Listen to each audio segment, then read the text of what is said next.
Chemotherapy, radiotherapy किंवा एखादी मोठी शस्त्रक्रिया या शब्दांमध्येच एक प्रकारचं वजन आहे. पण अनेकदा या उपचारांमधून जाणाऱ्या व्यक्तीला त्या मूळ आजारापेक्षा जास्त त्रासदायक ठरते, ती म्हणजे ती सततची मळमळ आणि उलट्या. ही एक अशी परिस्थिती आहे जिथे रुग्णाचं शारीरिक आणि मानसिक धैर्य पूर्णपणे खच्ची होतं. आजची आपली माहिती जरी नर्सिंगच्या अभ्यासाच्या नोट्समधून घेतली असली तरी हा विषय आपल्या सगळ्यांशी जोडलेला आहे, कारण आपल्यापैकी अनेकांच्या कुटुंबात कोणी ना कोणी या परिस्थितीतून गेलेलं असतं. त्यामुळे यावर वापरलं जाणारं एक महत्त्वाचं औषध कसं काम करतं हे समजून घेणं महत्त्वाचं आहे. आज आपण याच समस्येवर वापरल्या जाणाऱ्या एका अत्यंत महत्त्वाच्या औषधाबद्दल बोलणार आहोत, ओंडेनसेट्रॉन. आता हे नाव कदाचित अनेकांना नवीन वाटेल, पण जर मी एमिसेट, ओंडेम किंवा वॉमिकेंड अशी नावं घेतली तर मला खात्री आहे की हे औषध अनेकांच्या घरात किंवा आठवणीत नक्की असेल. अगदी बरोबर. आणि आजच्या आपल्या चर्चेचं ध्येय अगदी स्पष्ट आहे. हे औषध नक्की काय आहे, ते आपल्या शरीराच्या आत जाऊन नक्की काय करतं, ते कोणत्या परिस्थितीत वापरलं जातं आणि सर्वात महत्त्वाचं म्हणजे हे औषध वापरताना कोणती विशेष काळजी घ्यावी लागते हे आपण सखोलपणे समजून घेणार आहोत. चला तर मग या औषधाच्या आत दडलेल्या विज्ञानाचा शोध घेऊया. ठीक आहे, तर मग सुरुवात करूया त्या मूळ प्रश्नापासूनच. ऑन्डेन्सेट्रॉन हे एक अँटी-इमेटिक म्हणजे मळमळ आणि उलट्या थांबवणारं औषध आहे. याचं वर्गीकरण 5-HT3 रिसेप्टर अँटागॉनिस्ट असं केलं जातं. हे नाव ऐकूनच थोडं दडपण येतं, पण मला खात्री आहे की यामागे काहीतरी रंजक गोष्ट असेल. नक्कीच. याची कार्यपद्धती समजून घेतली की हे औषध इतकं प्रभावी का आहे याचा लगेच उलगडा होतो. कल्पना करूया एका रुग्णाची जो केमोथेरपी घेऊन आला आहे. केमोथेरपीचं काम असतं वेगाने वाढणाऱ्या कॅन्सरच्या पेशींना नष्ट करणं. पण या प्रक्रियेत आपल्या पोटातील आणि आतड्यांमधील चांगल्या पेशींनाही थोडी इजा पोचते. या गोंधळात त्या पेशींमधून सेरोटोनिन नावाचं एक रसायन मोठ्या प्रमाणात बाहेर पडतं. पण थांबा, सेरोटोनिन तर फील गुड हार्मोन म्हणून ओळखलं जातं ना? हो, म्हणजे आनंद आणि मूडशी संबंधित रसायन. मग तेच रसायन उलट्यांसारखा त्रासदायक अनुभव कसं काय देऊ शकतं? हा एक मोठा विरोधाभास नाही का? खूप चांगला मुद्दा आहे. हाच तर आपल्या शरीराचा गमतीशीर भाग आहे. एकच रसायन वेगवेगळ्या ठिकाणी वेगवेगळ्या परिस्थितीत पूर्णपणे वेगळं काम करतं. इथे हे जे अतिरिक्त सेरोटोनिन आहे ते एका धोक्याच्या सूचनेसारखं काम करतं. एक अलार्म सिग्नल. ते रक्तातून थेट आपल्या मेंदूपर्यंत पोचतं. मेंदूमध्ये एक वॉचमॅनसारखा भाग असतो ज्याला केमोरिसेप्टर ट्रिगर झोन किंवा CTZ म्हणतात. म्हणजे हा एक प्रकारचा सेन्सर आहे. अगदी. आणि जेव्हा हा सेन्सर रक्तातील सेरोटोनिनची अतिरिक्त पातळी ओळखतो तेव्हा तो मेंदूतील व्हॉमिटिंग सेंटरला म्हणजे उलट्या नियंत्रित करणाऱ्या केंद्राला एक तातडीचा संदेश पाठवतो. संदेश काय असतो? शरीरात काहीतरी गडबड आहे, सगळं बाहेर काढा.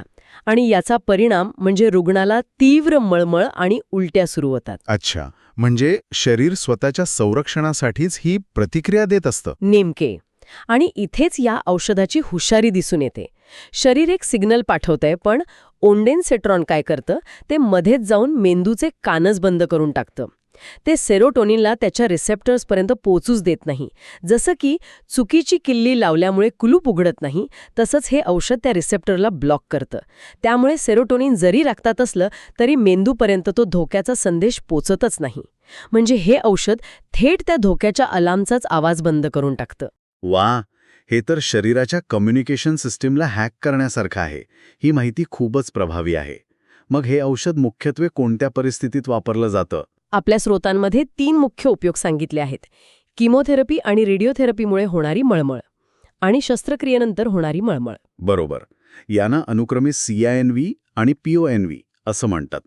पण यात एक रंजक मुद्दा आहे जो आपल्या स्रोतांमध्ये ऑफ लेबल वापराचा म्हणून नमूद केला आहे. हो, गॅस्ट्रोएन्टरायटिस म्हणजे पोटाच्या संसर्गामुळे होणाऱ्या उलट्यांसाठी हे वापरलं जातं.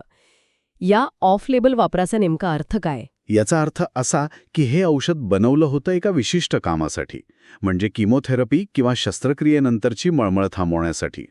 पण डॉक्टरांना त्यांच्या अनुभवातून असं दिसलं की हे दुसऱ्या प्रकारच्या मळमळीवरही म्हणजे पोटाच्या इन्फेक्शनमध्ये चांगलं काम करतंय. याला ऑफ लेबल वापर म्हणतात. अगदी सोपं उदाहरण द्यायचं झालं तर जसं की आपण पावसापासून वाचायला बनवलेली छत्री कडक उन्हाळ्यात सावलीसाठी वापरतो. काम होतंय, पण तो तिचा मूळ उद्देश नव्हता. स्वरूपातही उपलब्ध आहे नाही का? गोळ्या, सरबत आणि इंजेक्शन.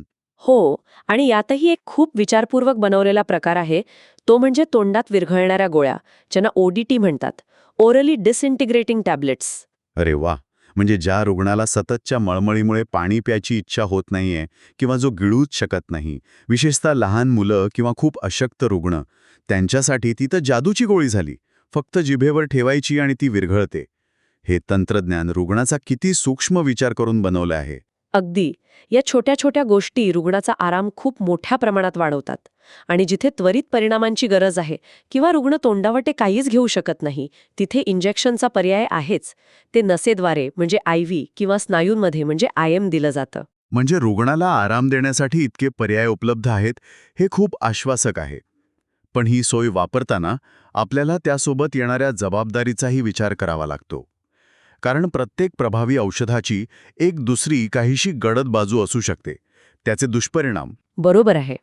आणि यातही आपण 2 प्रकार करू शकतो. काही सर्वसामान्य दुष्परिणाम आहेत, जे अनेकांमध्ये दिसतात पण सहसा गंभीर नसतात.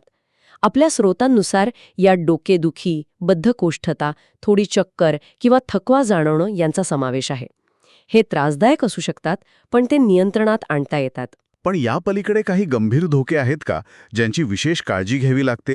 हो, आणि ती माहिती असणं खूप खूप महत्वाचं आहे. हे धोके दुर्मिळ आहेत, पण गंभीर आहेत. यात सर्वात जास्त चर्चा होते ती हृदयावर होणाऱ्या परिणामाची. वैद्यकीय भाषेत त्याला QT इंटरव्हल प्रोलॉंगेशन म्हणतात. तुम्ही कधी QT इंटरव्हलबद्दल ऐकलंय का? नाही, हे नाव पूर्णपणे नवीन आणि खूप तांत्रिक वाटतंय. याचा आमच्या श्रोत्यांसाठी सोपा अर्थ काय असेल? सोप्या भाषेत सांगते. आपलं हृदय प्रत्येक ठोक्यानंतर एक छोटा रिसेट टाइम घेतं पुढच्या ठोक्यासाठी. जसा कॅमेरा एक फोटो काढल्यावर पुढच्या फोटोसाठी तयार व्हायला क्षणभर वेळ घेतो. ECGवर दिसणारा हाच तो QT इंटरव्हल. हे औषध काही रुग्णांमध्ये हा रिसेट टाइम थोडासा वाढवतं. आणि जर हा रिसेट टाइम वाढला तर त्याचा धोका काय? जर तो खूपच वाढला तर हृदयाचं सगळं टायमिंग बिघडू शकतं. ठोक्यांची लय अनियमित होऊ शकते, ज्याला कार्डियाक एरिथमिया म्हणतात. ही एक गंभीर आणि कचित प्रसंगी जीवघेणी परिस्थिती असू शकते. म्हणूनच ज्या रुग्णांना आधीपासूनच हृदयाचा काही त्रास आहे, त्यांच्या बाबतीत डॉक्टर आणि नर्सेस खूप सावधगिरी बाळगतात. म्हणजे हे औषध सरसकट सगळ्यांना देता येत नाही. याला काही कॉन्ट्राइंडिकेशन्स म्हणजे विरोधाभास आहेत, बरोबर ना? अगदी. पहिलं आणि सर्वात सोपं म्हणजे ज्यांना या औषधाची ॲलर्जी आहे त्यांना हे देऊ नये. दुसरं, ज्या लोकांना जन्मतःच लॉंग QT सिंड्रोम नावाचा हृदयाचा आजार आहे, त्यांच्यासाठी हे धोकादायक आहे. आणि तिसरं म्हणजे यकृत, आपलं लिव्हर. हे औषध तिथेच जाऊन प्रोसेस होतं. म्हणूनच ज्यांचं लिव्हर गंभीर आजारामुळे कमजोर आहे, त्यांच्या बाबतीत डॉक्टर डोस खूप कमी करतात. यावरून औषधाच्या शरीरातील प्रवासाचा मुद्दा समोर येतो. आपल्या स्रोतांमध्ये उल्लेख आहे की याचं अर्ध आयुष्य म्हणजे हाफ लाईफ 3 ते 6 तास असतं. याचा व्यावहारिक अर्थ काय? अर्ध आयुष्य म्हणजे औषधाची रक्तातील पातळी अर्धी व्हायला लागणारा वेळ. 3 ते 6 तासांचं अर्ध आयुष्य म्हणजे औषधाचा प्रभाव तुलनेने कमी काळ टिकतो. म्हणूनच किमोथेरपीसारख्या परिस्थितीत जिथे मळमळीचा धोका जास्त काळ असतो, तिथे हे औषध दिवसातून 2 किंवा 3 वेळा द्यावं लागतं, जेणेकरून रक्तामध्ये त्याची एक स्थिर पातळी टिकून राहील. ही सगळी माहिती खूप तांत्रिक वाटत असली तरी रुग्णाची काळजी घेणाऱ्यांसाठी, विशेषतः नर्सेससाठी ही किती महत्वाची असेल याची मी कल्पना करू शकतो. यालाच नर्सिंग मॅनेजमेंट म्हणतात, बरोबर? हो, आणि हे फक्त पुस्तकी ज्ञान नाहीये. याचा प्रत्येक टप्प्यावर व्यावहारिक उपयोग होतो. कल्पना करा, नर्स त्या किमोथेरपी घेतलेल्या रुग्णाजवळ औषध घेऊन येते. औषध देण्यापूर्वी ती काय तपासेल? ती रुग्णाला विचारेल की त्याला मळमळीचा किती त्रास होतोय.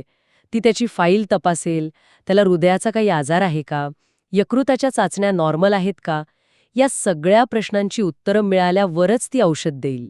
आणि औषध दिल्यानंतर तिचं काम संपत नाही, नाही का? अजिबात नाही. उलट खरं काम तेव्हाच सुरू होतं. औषध दिल्यानंतर रुग्णाला किती आराम मिळाला आहे हे पाहिलं जातं. डोकेदुखी किंवा बद्धकोष्ठतेसारखे दुष्परिणाम दिसतायत का, यावर लक्ष ठेवलं जातं. आणि सर्वात महत्त्वाचं म्हणजे रुग्णाशी संवाद साधला जातो. संवाद तो कसा? रुग्णाला शिक्षण देणं. त्यांना सांगितलं जातं की जर तुम्हाला छातीत धडधडल्यासारखं वाटलं, खूप जास्त चक्कर आली किंवा बेशुद्धीसारखं वाटलं, तर अजिबात वेळ न घालवता आम्हाला बोलवा.